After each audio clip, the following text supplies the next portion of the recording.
مذاکرات میں میں تو آپ کو جس طرح بتایا نا کہ کوشش یہی ہوتی ہے میں نے فیسیلیٹیٹ کرنا ہے اور جو کہ میں کر بھی رہا ہوں اور مجھے دونوں گورنمنٹ اور اپوزیشن کی طرف سے پازیٹیو فیڈ بیک بھی آ رہا ہے. دونوں آپس میں بیٹھیں گے, جب بیٹھتے ہیں تو پھر انشاءاللہ مسئلے مسائل کا حل. ہم سب پاکستانی ہیں اور ہم سب کا اولین فرض ہے کہ ہم عوام کی, پبلک کی, لوگوں کی, پاکستان کی بہتری کی بات کریں.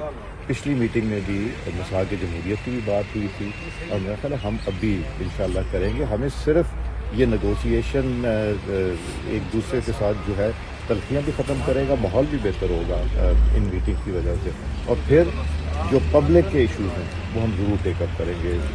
مثال کے معیشت کی بھی بات کی ہے, ٹیررزم ہم نے کلیکٹیولی لڑنی, علیحدہ لڑی نہیں جا سکتی, تو جو ایشوز آتے جائیں گے اس کو بیٹھ کے پاکستان کی بہتری کے لیے بات کریں گے تو قوم کو بھی سمجھ آ جائے گا. باشعور لوگ ہیں, سب کو سمجھ آ جائے گا. اسپیکر صاحب, سیاسی قیدیوں کی رہائی کا مطالبہ جو ہے وہ کیا جا رہا ہے, یقیناً اس میں خان صاحب کو بھی شامل کیا جا رہا ہے, تو آپ کے خیال میں یہ پاسبلٹی ہے؟ یہ تو جو اپوزیشن ہے وہ اپنے مطالبات پیش کرے گی, حکومت اپنے مطالبات پیش کرے گی, دونوں بیٹھیں گے, بات کریں گے. میں نے فیسیلیٹیٹ کرنا, میرا رول اتنا ہی رہنے دیجیے. Thank you.